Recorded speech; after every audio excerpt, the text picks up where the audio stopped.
Cool. So today we're going to be doing something a bit different. And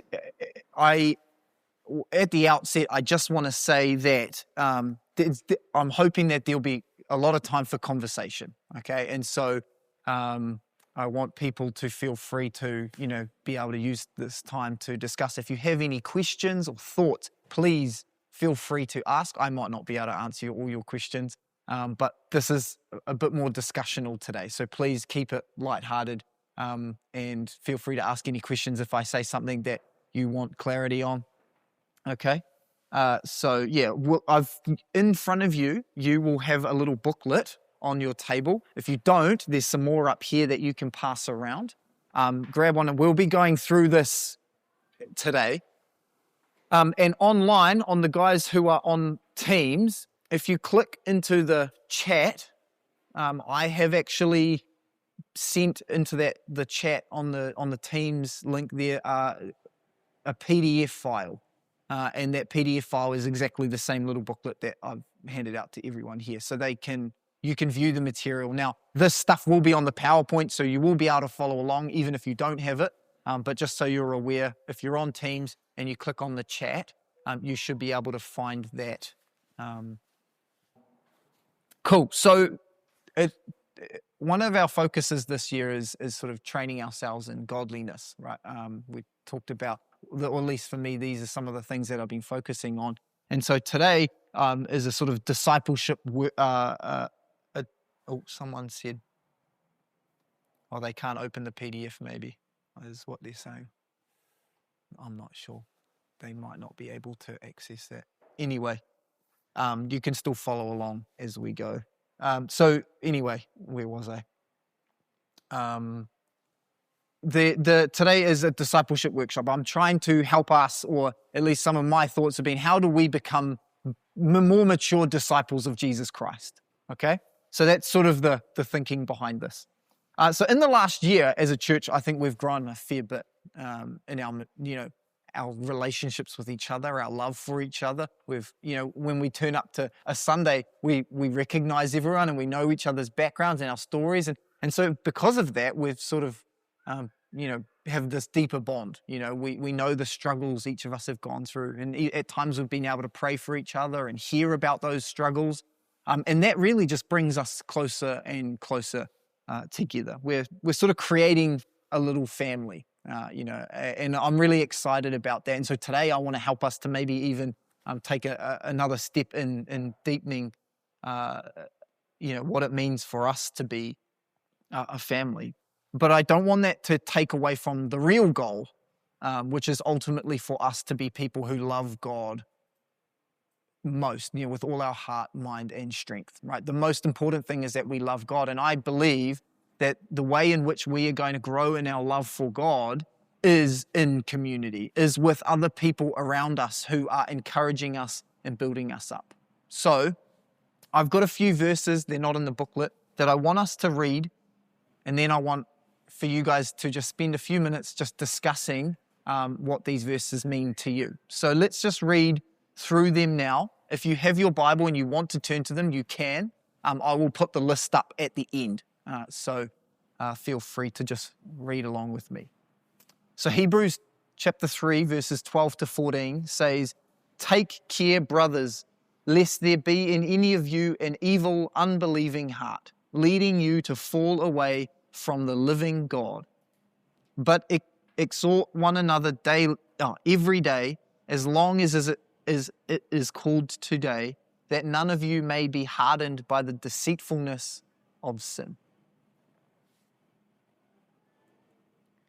Hebrews chapter 10, verses 24 to 25, it says, "And let us consider how to stir one another up to love and good works, not neglecting to meet together, as is the habit of some, but encouraging one another, and all the more as you see the day drawing near." Cool. Next verse. Romans chapter 12, verse 15 says, "Rejoice with those who rejoice, and weep with those who weep." Galatians 6, verse 2 says, "Bear one another's burdens." and so fulfill the law of Christ. 1 Thessalonians says, therefore, encourage one another and build one another up, just as you are doing. And our final verse, Ecclesiastes 4, verse 9 to 12 says, two are better than one, because they have a good reward for their toil. For if they fall, one will lift up his fellow. But woe to him who is alone when he falls and has not another to lift him up. Again, if two lie together, they keep warm. But how can one keep warm alone? And though a man might prevail against one who is alone, two will withstand him. A threefold cord is not quickly broken. So, with the people around you now, I just want you guys to take a minute to discuss what these verses might mean to you and what God might be asking you to do because of these, right? I want you to, if you want to refer back to those verses and pull your Bible out, do that. But I want you guys to just take 5 minutes now to discuss those verses that we just read and go, if I was to take those verses seriously, what would that mean for me? Am I taking those verses serious, or maybe there's something that God might be asking us to do? So if you want to refer back to them, or you want me to go back to read again, I can go back to them. But if you've got your Bibles out there, take 5 minutes and chat about those verses.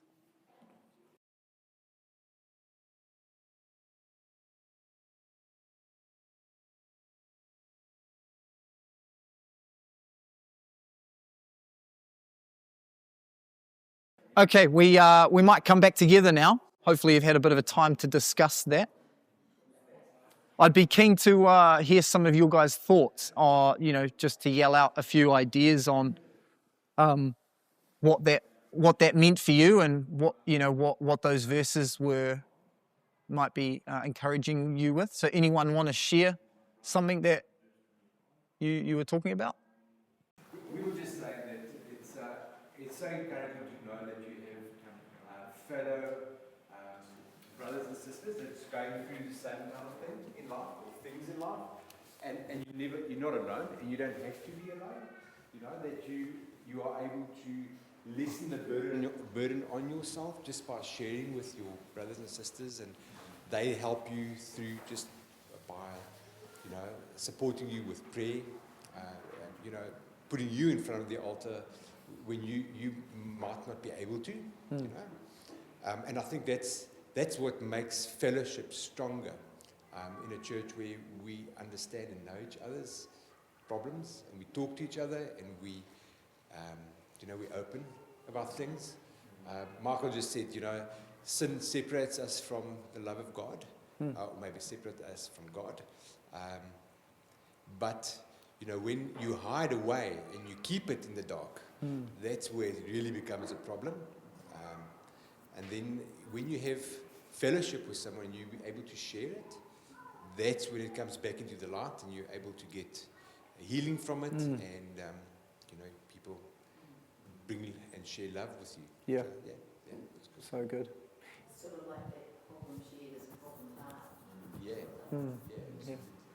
Anyone else have any thoughts or insights from their discussion as a group? I also thought Just grab the microphone, sorry, Steph, because the people online can't hear you otherwise. Yep. I also thought if you see your brother or sister starting to deviate off a little bit, Totally. say, hey, listen, and call them to account, in love, and just to try and bring them back, into proper line, with what God's saying. Absolutely. I mean, that's true love warns. Yeah. But if you think about it, we will only be able to do that if we know each other. Yeah. Exactly, Tian. Yeah. That relationship needs to be established. First. For it to be, look, you can always say something to someone you don't know, but for it to be effective, there has to be an attachment and love there first, I think. And Yes. so I think that, or at least it helps, I think. Yeah, true. Any other thoughts from anyone? Fawn, Alistair? Nothing from your group? Been stolen. Yeah. Carl came up with very similar to what Steffi just said, and it's the Hebrews, see to it, brothers Yeah.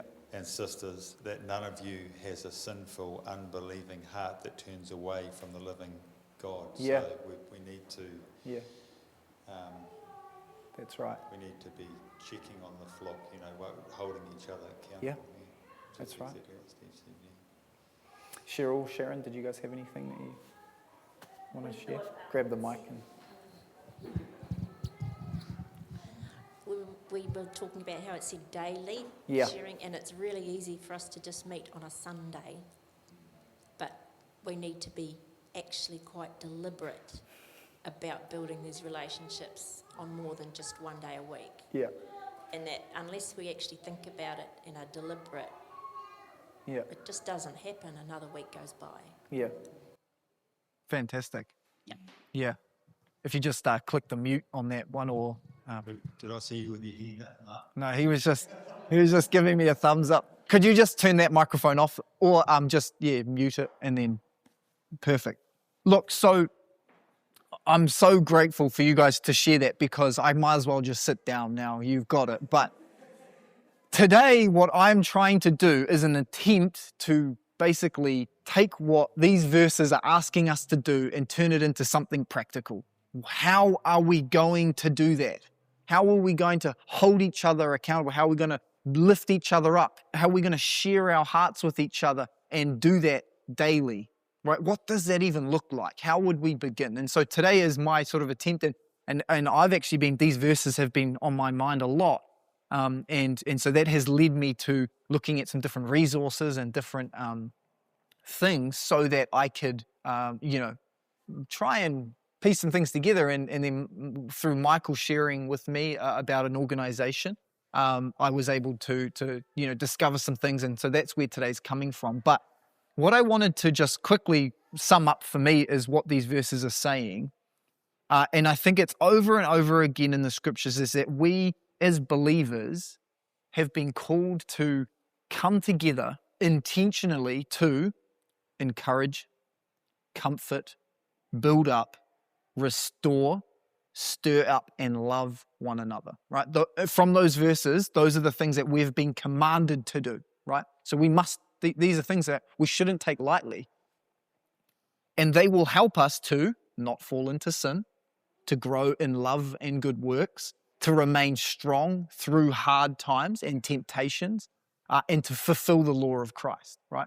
By loving each other, we fulfill the law of Christ. So I think this is a really, really important thing to be talking about. Cool? So that's where this is the background for what is in front of you, that the booklet and that PDF. If hopefully they can find that. I'm not sure if they can yet, but that's what's led me to this point.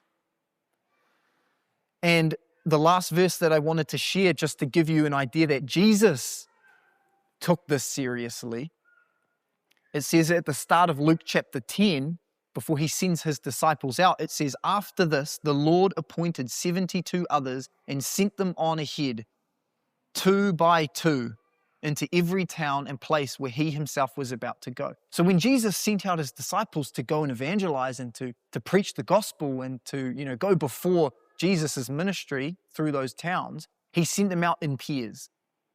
And I think we can understand that from the verses we've looked at, because having someone with you doing life together, it holds you up. You hold each other up, and you can walk so much stronger with so much more confidence and be restored when you need restoring and stirring up when you need that. So I think Jesus saw the importance of what we're talking about today as well.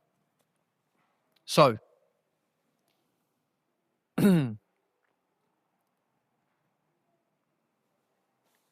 like I said, figuring out how we can do life together has led me to an organization called Luke 10.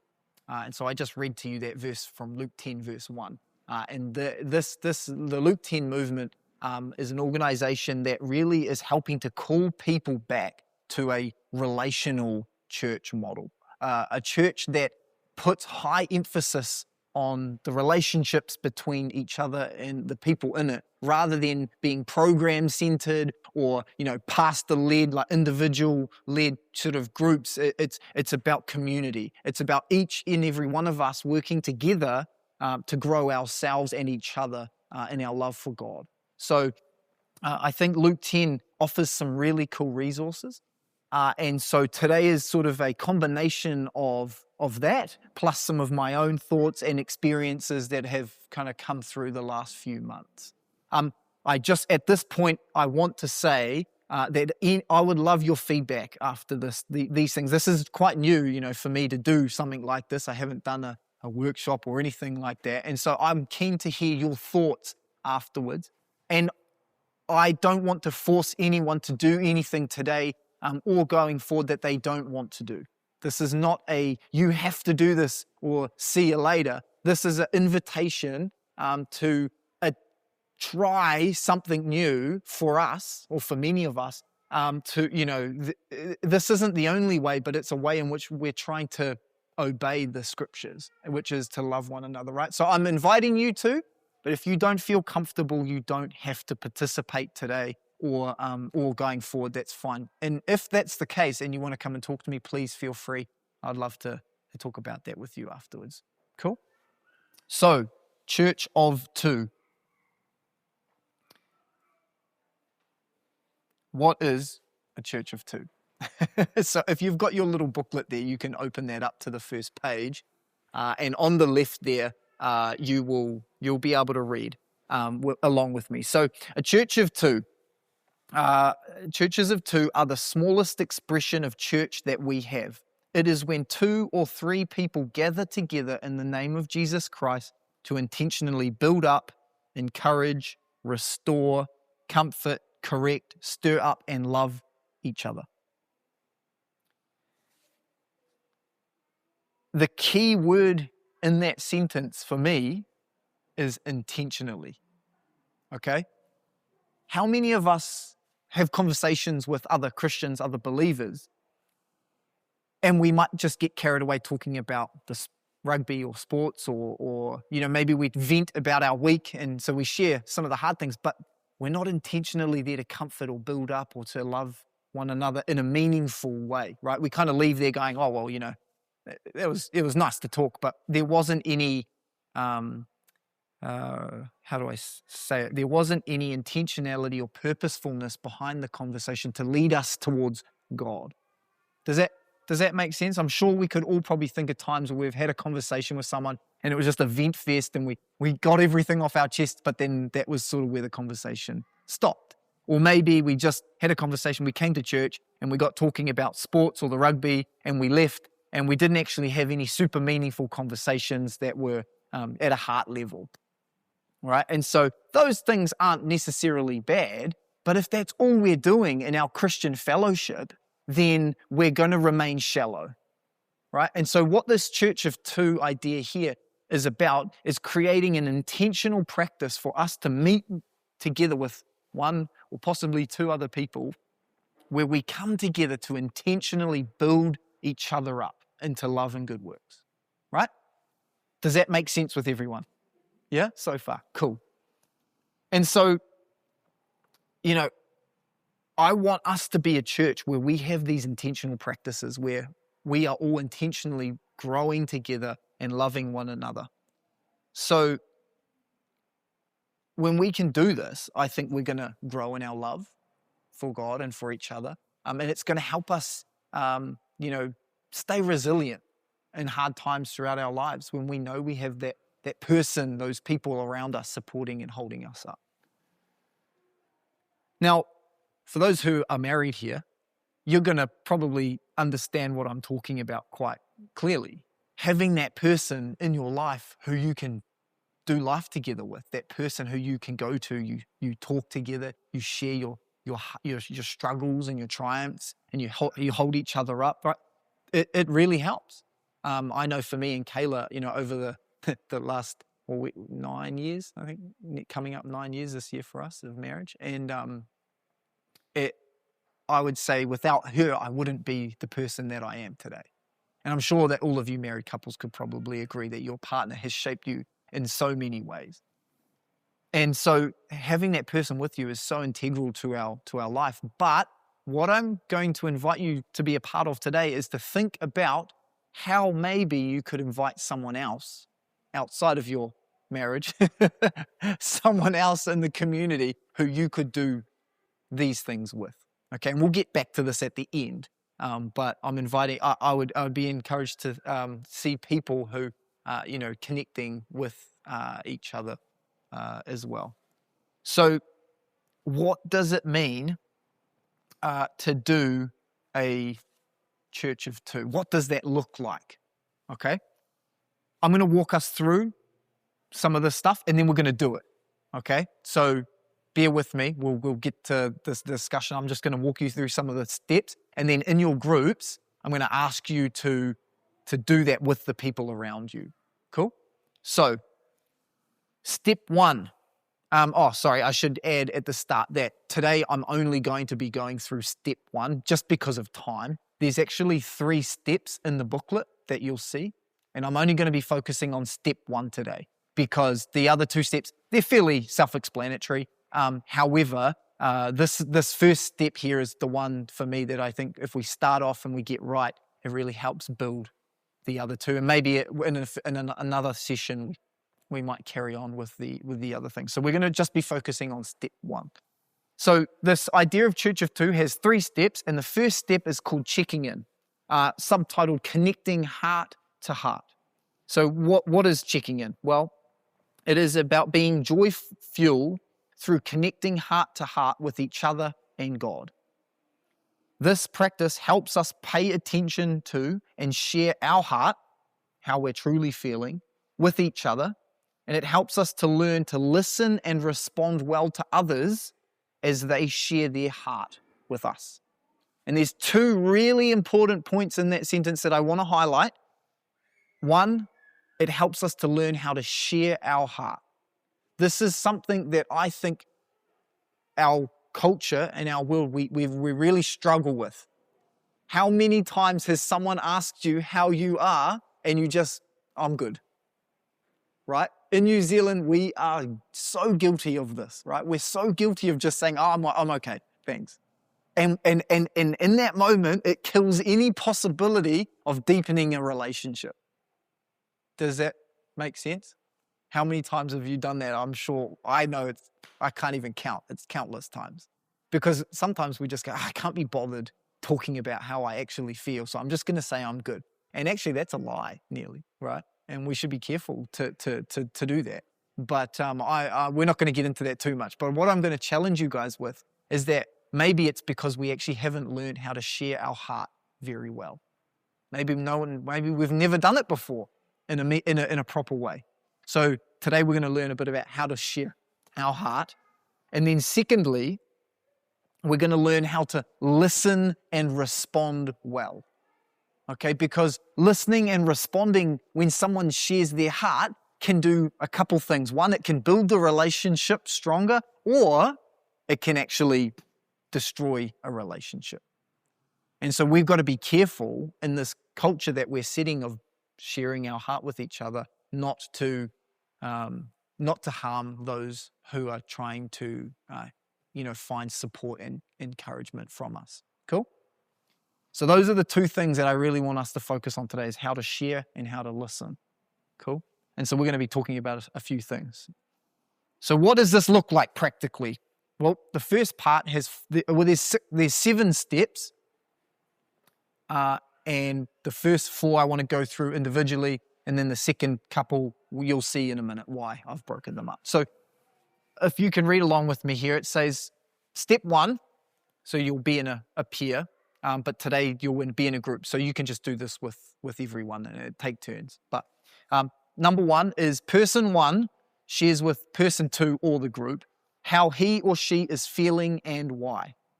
So simply, you're going to take a minute, you're going to pause, and you're going to think, how am I feeling today? What would be the thing that defines my feelings the most, right? And you're going to say, I feel happy. And you're going to say, why? Because I was driving here and I stopped at the gas station and someone gave me a free coffee, or, and it might be as simple as that, right? And so you're going to share how you're feeling today. And for everyone that's going to be slightly different, they might have a longer explanation. But in here, I've said sort of keep it to 2 to 3 minutes. Now, if in the future we're doing this regularly, that might get longer or shorter or however you feel. So there's no, this doesn't have to be a rigid way. This is just a guideline at the start. Step 2 is that person 2 listens. It's really important that person 2 listens and then responds by feedbacking what they've heard.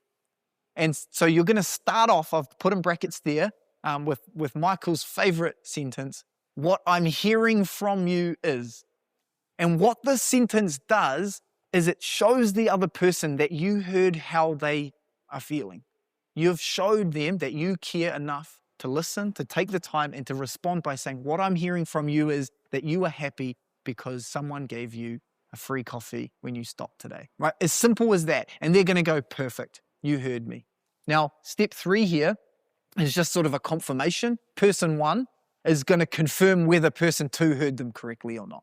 Because often, if you're sharing your heart and there's a lot going on, person 2 is listening, going, okay, there's a few things going on here. I'm going to just, I think I've got it. But it's a skill to learn how to listen. And I know that I've needed some practice in that. And if they get it wrong, which is okay, then person 1 might just go, hey, actually, look, I'll just add to that, you've missed this little point here, right? And so my key thing here is look for key words.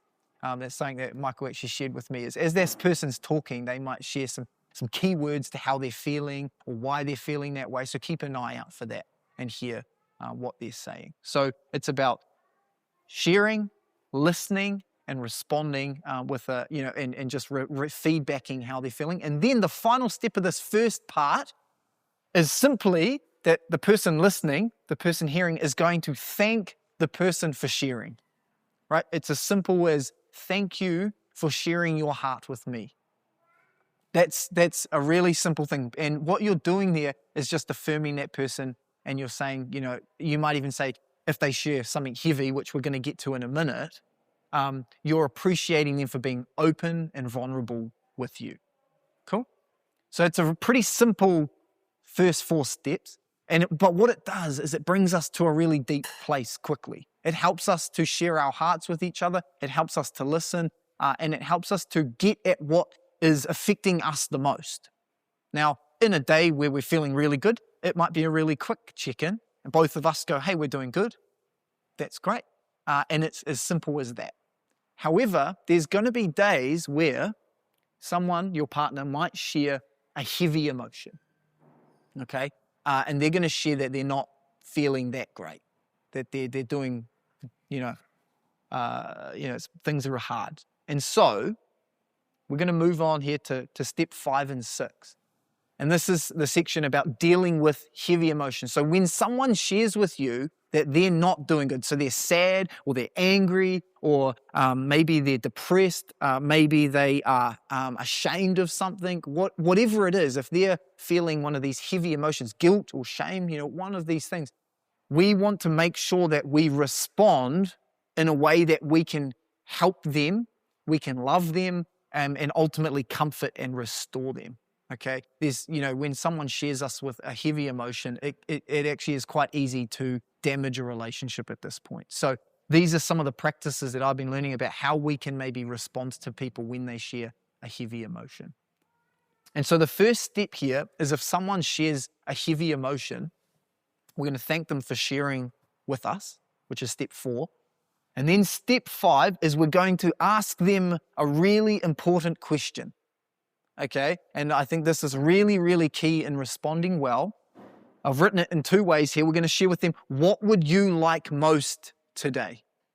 Or what do you need most from me today? Okay? Now, what this question does is it allows this person to tell you what they want. Because many times when and I'm the most guilty of this out of anyone here, so don't think I'm preaching at you. When someone shares with us a heavy emotion, the first thing we want to do, what is it? fix it. We want to fix it. We want to solve the problem.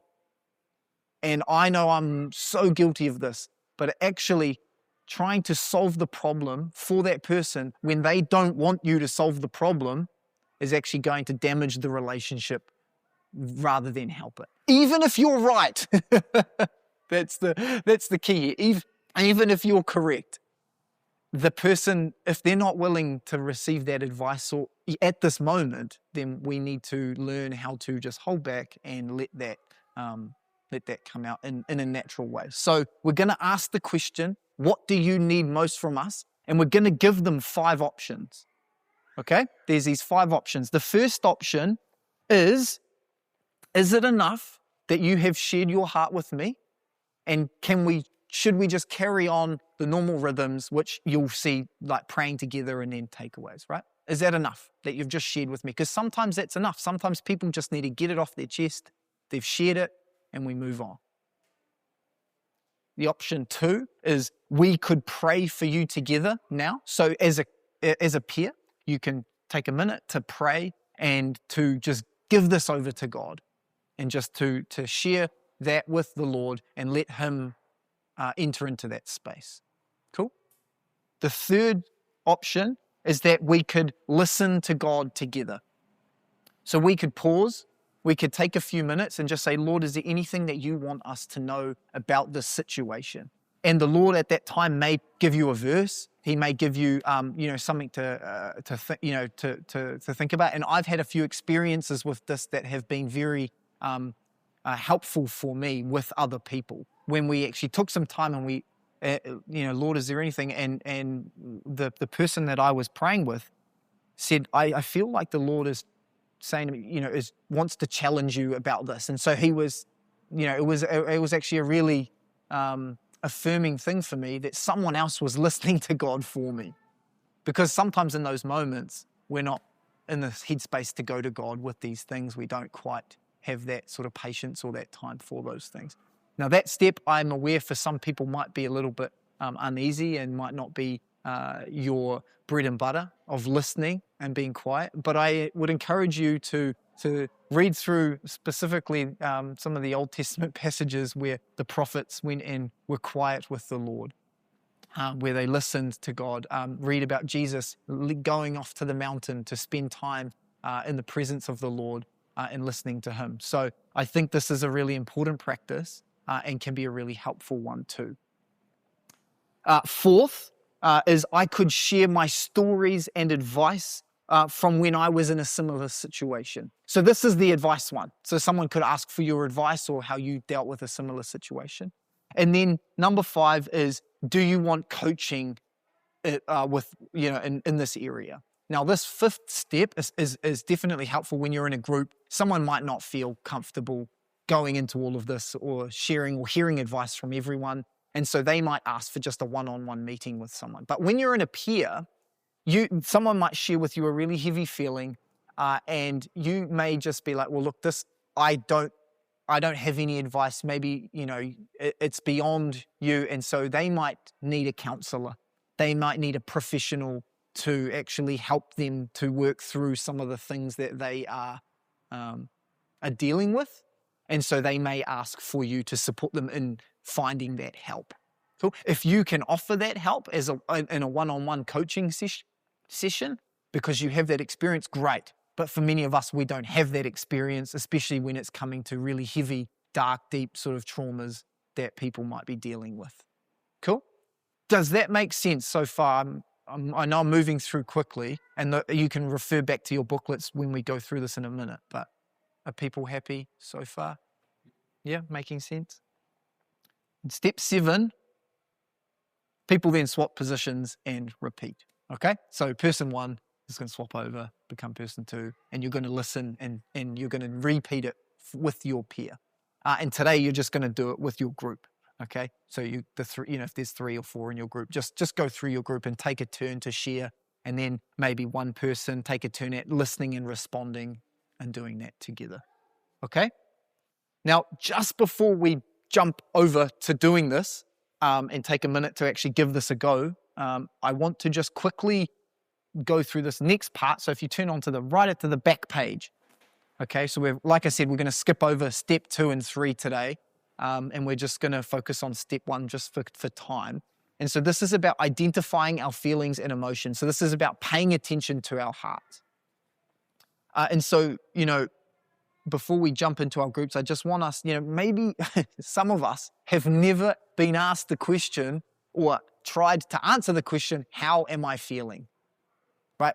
I know for me, it's not something that I'm regularly or was regularly asked, and never really had to examine myself and go, how am I feeling today?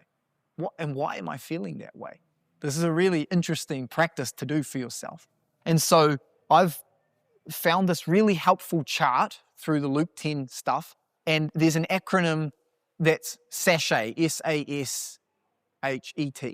I'm going to bring that up now. Stands for scared, angry, sad, happy, excited, tender. And I've put in a list in here. And so what they did is they sort of kind of had these broad categories. And then under that are all the other possible words you might use for defining your feelings or whatnot. This is not an exhaustive list. This is just the starting point to help people maybe identify some of the different ways we could be feeling. And I'm sure as you read through those lists, you're going to think, oh yeah, I think I felt that before. Yeah, I felt that. And for some of we might go, oh, I have no idea what that feeling would feel like, and that's okay. We're all different, and we've all got different ways. So, but the idea is we want to identify how we're feeling, and then be able to share that with the people around us. Cool. And so now I'm going to leave this up on the screen. I think that might be helpful. Yeah.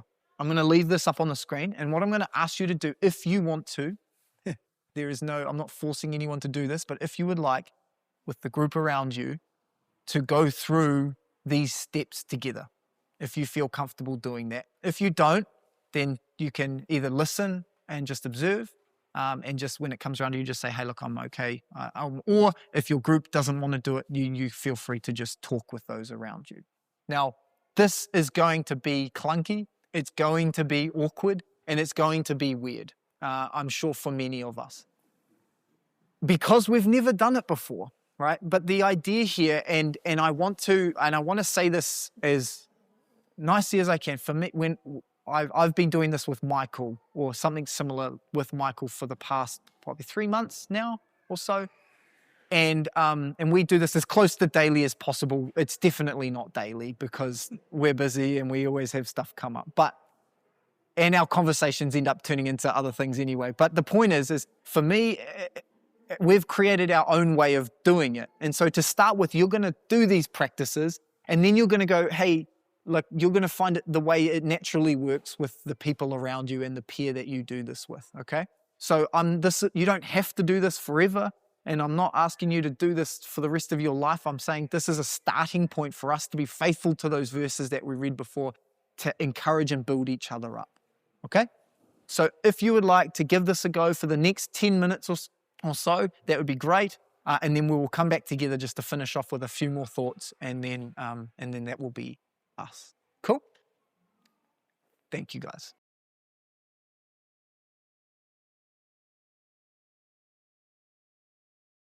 So, look, just for sake of time, because of the conversations, I knew this was going to drag out a little bit, but hopefully it's not been too boring for you. So the last thing that I want to do, just to finish off, is just to, there's a last section on your page, on the back page, right at the end. And this is something that I want to just finish with, because I think this is really important as we finish. And I want to finish with you guys just spending a time in your group praying just for a few minutes. Just firstly, you'll pray for any needs that you have. I would ask that you could pray for Tony and Tess, just with Tony being ill. And then any other prayer requests that you guys have as well, you can do that.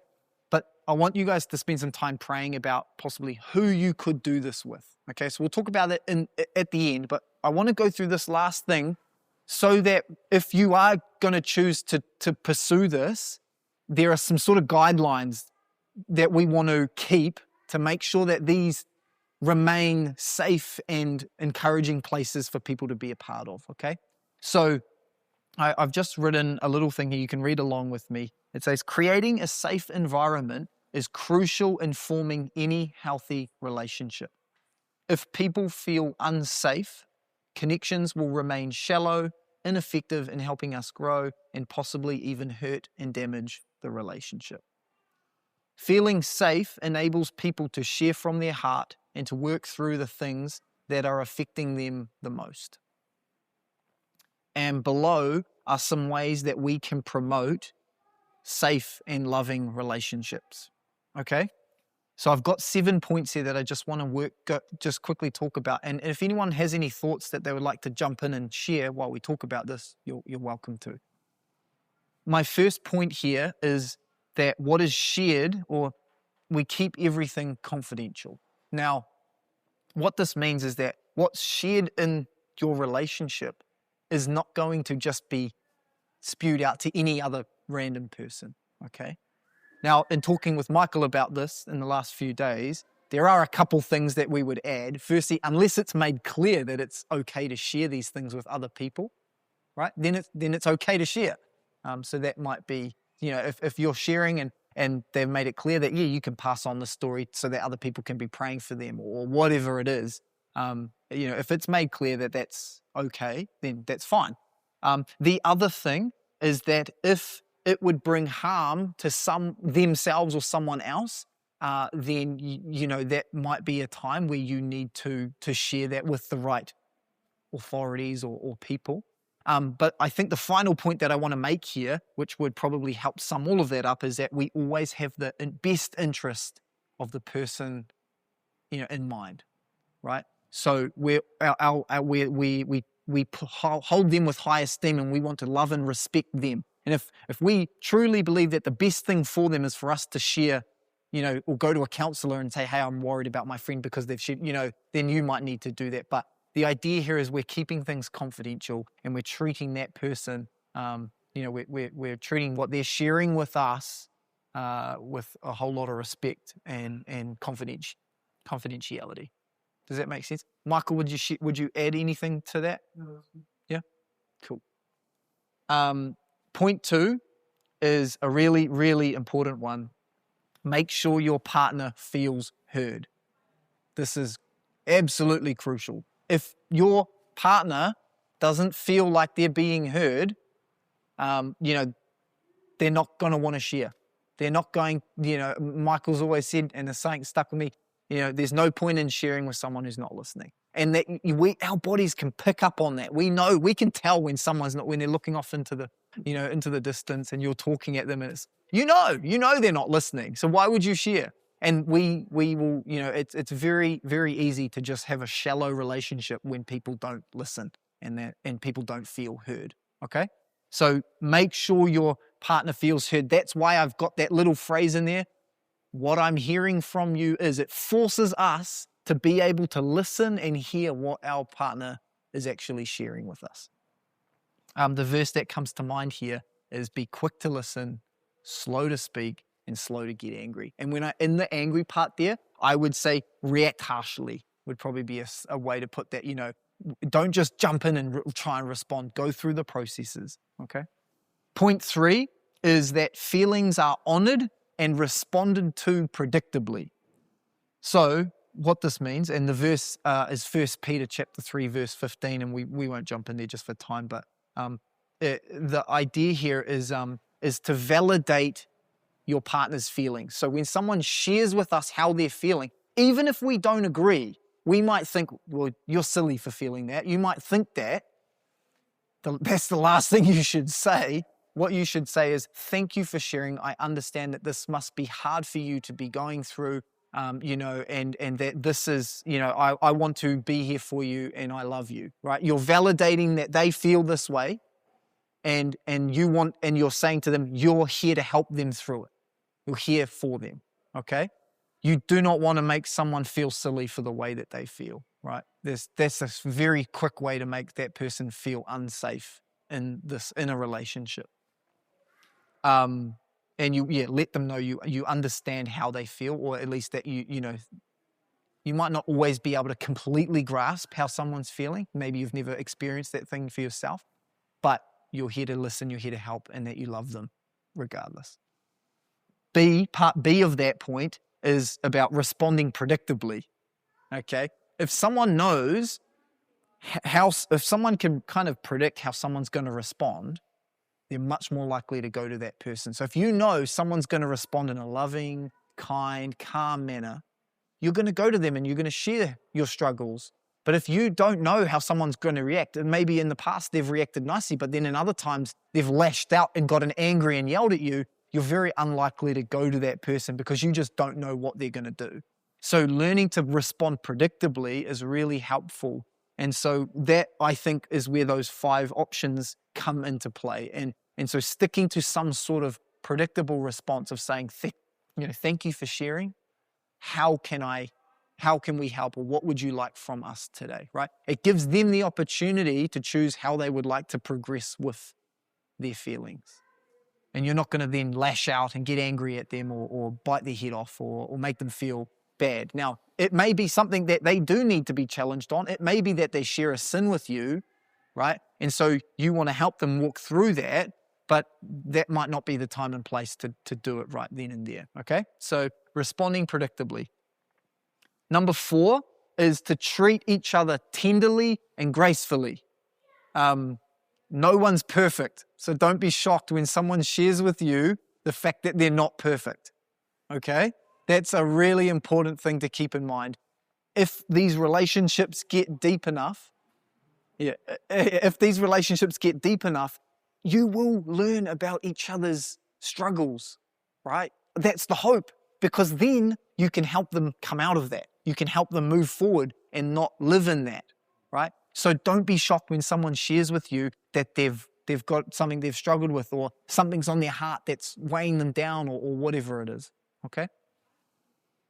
Number 5, make this relationship a joyful priority. If you're going to engage in this, which I hope you will, but again, it's an invitation and you don't have to, but if you do, make it a priority, commit. It's really easy to tell when someone's doing something out of obligation, when someone's forced to be there. Oh, okay, yeah, I'll share how I'm feeling, yeah, okay, how are you doing today? It's like, man, of course you're not going to want to share with that person how you're feeling if they walk in the room and they're just like trudging around like, this is fun. If it's a joyful priority and, hey, how are you doing, man? And you're excited to be together, you're glad to be together. It's so much, it just builds that relationship so much stronger. Okay, so be joyful, be committed to each other as well. Number 6 is have a familiar structure. This was some advice I found through the Luke 10 stuff. This is why they've created it. When we come together, we know what we're going to expect. Again, that kind of predictable response. But we have a structure to come back to. It's not going to be something random. We know that when we're coming, we're not just going to get a vent session from this person. I'm sure some of us have had friends who every time we meet with, they just vent, and then we don't share how we're feeling, or they don't really care how and so when we have this predictable structure, we know we're going to have a turn to share and we're going to have a turn to listen, and we create a safe environment. Cool? And then finally, allow yourself to be vulnerable. When you're vulnerable, it allows your partner to be vulnerable. All right? When they see you sharing your heart, they will open up naturally and they will be vulnerable as well. Okay? So I'm going to finish up there. And I just wanted to walk through some of those things because I think they're really important for us to remember as we go about creating these church of twos. And if you're meeting with people regularly, this is the kind of culture we want to set here. Yeah? Yes. The only other caution I would add in there is that it's probably safer, especially on the same age level, for it to be female. Absolutely. Yeah.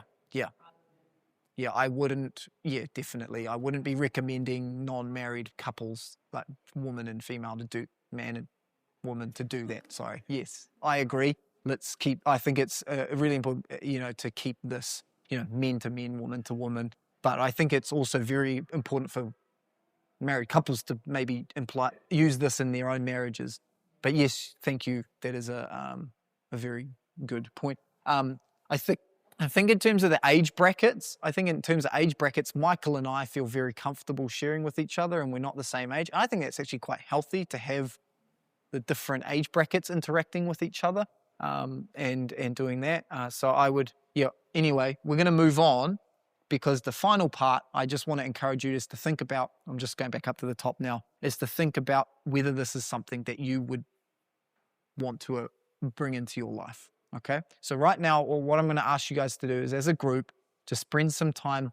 You can do this in silence for 1 minute. Just spend some time just praying to God and just, ask God, like, God, is this something that you want me to do? And if you think the answer is yes, this is something worthwhile, maybe you can ask, is there someone, Lord, in this community that would be good for me to connect with?